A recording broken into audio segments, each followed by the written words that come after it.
So I'm Chris Colvin, and I am a senior lecturer in economics here at Queen's Management School, and I am involved in a new north-south research initiative. We were very lucky to get this quite a large grant to work jointly with Trinity College, Dublin, on a new Centre for Economics, Policy and History.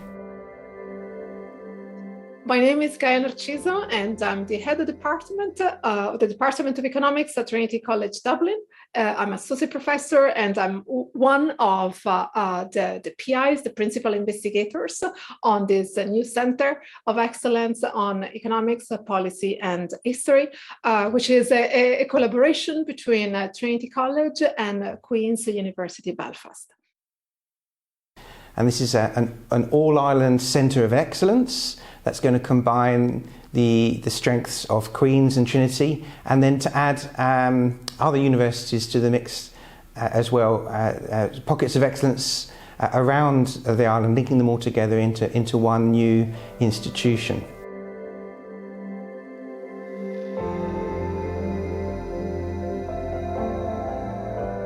And of course, this will involve collaborations across the border, collaborations with other researchers in Ireland, in the island Ireland, and of course also international collaborations. The second pillar is capacity building.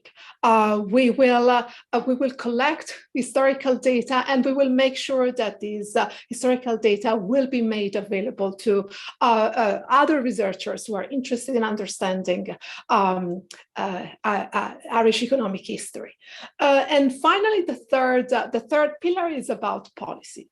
What we believe, and this is really a shared vision between ourselves and our partners in Queen's, is the importance of policy. So we will translate our findings into policy, and we will focus quite a lot of our attention in terms of dissemination. So in terms of dissemination, we will have public lectures. We will also be available to visit schools across the island to talk about our research. So it is very important, it will be a very important component for us to make our research accessible to the general public as well. And what we're all about is supporting research that is historical but policy relevant, that actually addresses contemporary issues that we face today, that governments, business leaders face today. And the idea is, how can we use history to inform their decision making, to give them a good evidence base. And the resources from this grant, together with our existing expertise, will allow us to scale up our operations. So, for example, we're going to be able to hire a policy officer to help us connect with actual policymakers and to feed into our research process and to help disseminate our research findings. We have money for a data hub, so we can collect together all the historical data and disseminate it so that others can use it in their research. And we're going to be able to train the next generation of historically informed economists by creating opportunities for pre-docs, for PhD students, and for postdocs, for early career academics. So we have all this sort of infrastructure to support our main activities. And in terms of the research that we're able to conduct, we have various research themes, but it's quite open-ended. It allows us to go and to react to the world. The overall aim is policy-relevant economic history research, but that can mean different things, right? So we have, for example, already existing projects that will feed into this, including working on all-island transportation infrastructure and thinking about the impact of transportation infrastructure on the location of economic activity, the location of borders, all that kind of thing. Another strand is on housing policy the emergence of social housing in Ireland and how that's developed across time, and whether we can learn from that in housing policy today.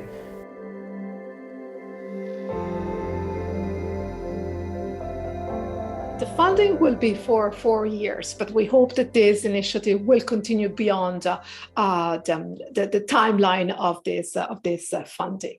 So we will start at the end of August, and of course, the first step will be the hiring of the research assistants, the postdocs, and the admin support. And indeed, I mean, this will create unique opportunities for young researchers. We will have quite a few opportunities, for example, for students who have recently graduated, and we would like to say explore the field of research more in general. So we will give opportunities to students that have just completed their degrees.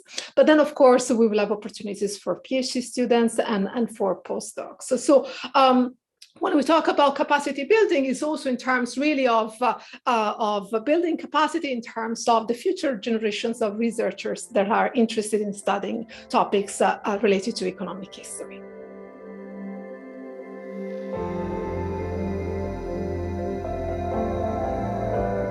So, what we bring, of course, there's lots of very good historical research across universities on this island, but what we bring is an economic dimension to that historical research. So we marry the toolkit of an economist with the toolkit of a historian.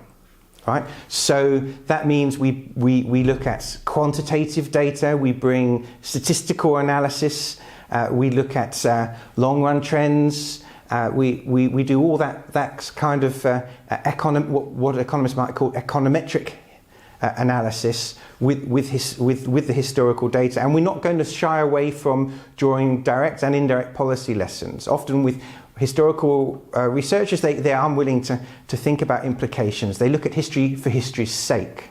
Whereas what we're all about is, if you like, doing applied history. So policymakers draw on the past all the time. You see it today. You see it in the Ukraine conflict. Using and also abusing the past in the rhetoric of politicians, in the policy decisions of policymakers. What we're going to say is, let's stand back from that and let's do it more rigorously. Let's actually look at the data. Let's do the analysis and let's be more robust. So we're going to learn from the past. We're going to do all this applied history that goes on anyway, but we're going to do it right.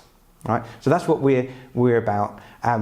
So all our research is going to be led by this policy dimension, thinking about the policy implications. That feeds into our research agenda, and at the other end, it hopefully leads to some interesting dissemination activities. We want to make the research that we conduct accessible to a wide audience, but we also want to make the research from economic historians more widely, because there's quite a lot of us in the world doing economic history research. But we want to make it accessible, so it's not just in academic journals for other academics. It's accessible by other groups. So we write for policymakers directly. We'll write for the general public as well, and we'll organise outreach activities, also going into schools. So engaging with school pupils, making them aware that there's this thing called economic history and how interesting it is, because it does indeed bring a new dimension to the study of the economy and to the study of our history. Not just Irish history, but more international, global history.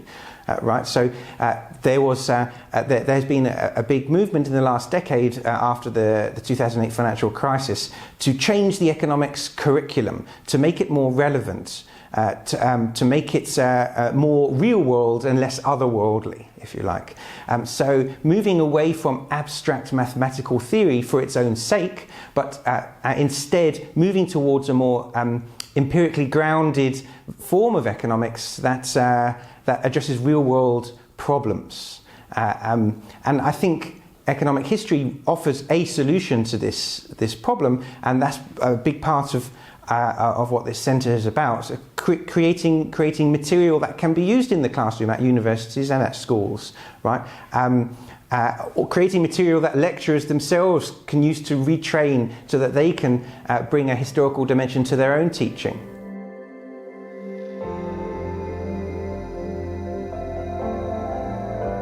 And then, of course, being academics, we will also invest quite a lot of our time in strengthening our networks of collaborations. So this means that we are planning to have workshops and conferences that will be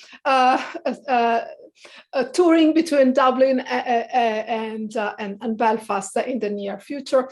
And this again will also allow us to strengthen the collaborations with researchers based on the Isle of Ireland, but also international researchers outside of the island.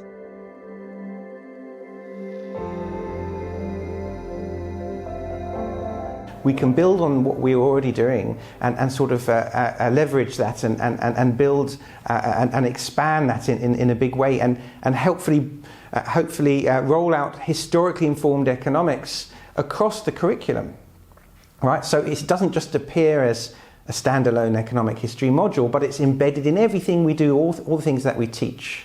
For example, we're creating a joint degree with Trinity, a Master's in Public Administration.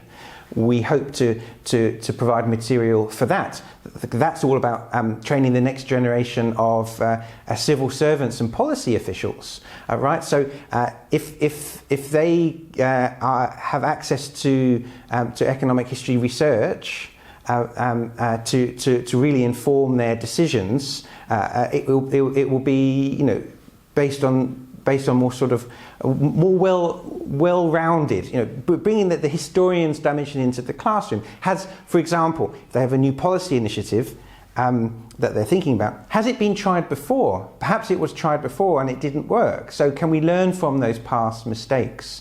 Was it tried somewhere else in another context? Was it tried 10 years ago? Was it tried 100 years ago, right? So, bringing the historian's toolkit to the equation and then mixing that with the rigors of the economic theory and the economic methods hopefully yields some useful knowledge that can be acted upon. And it will hopefully make the classroom experience more interesting. So economic students can use the theory that they've been learning to solve historical problems, to tractable historical problems. So that's another interesting aspect to this. We will have a dedicated research policy officer whose role will be exactly to work with us as academics in terms of how we can translate our research findings in policy documents that can be disseminated. And that's why, as I was mentioning earlier, policy and dissemination are an important pillar of our project. So we would hope that our findings will be relevant for policymakers as well. I mean, what we are going to really study in terms of our research, we will be looking at the evolution of institutions. We will look at growth and cooperation. We will look at topics such as development in a long-run perspective. So we would hope that these topics will be relevant for policymakers as well.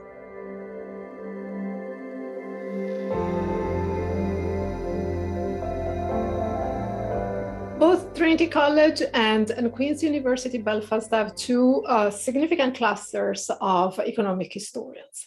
And so what I would like to see in the future is this Center of Excellence continuing beyond the timeline, the time frame of this grant. We have had collaborations so far, but in a way, the Center of Excellence really has managed to cement this group, this cross-national, cross-border group of researchers. And I would really hope that this will lead, for example, to further grant applications and further collaborations. We are already seeing how, for example, we can attract visiting researchers spending some time here in Dublin and then to Belfast. For our PhD students, it will be very important, for example, to spend some time not just here in Dublin, but also in Belfast and vice versa. So we really hope that this kind of collaborations will continue in the future and will also give us further opportunities of expansion. It is really a great opportunity, and you know, with Chris, I mean, I've known Chris for a very long time, and when we decided to apply for this funding, I was really, I thought it was a no-brainer. I think it was a natural step. It's essential that our research findings are translated into not policy recommendations, but, you know, policy briefs that policymakers might find interesting. And I think it's a very timely initiative. And in general, I'm delighted to see this kind of initiatives proposed by the HEA, really to strengthen the collaborations across the border. I think it's very timely that this is happening.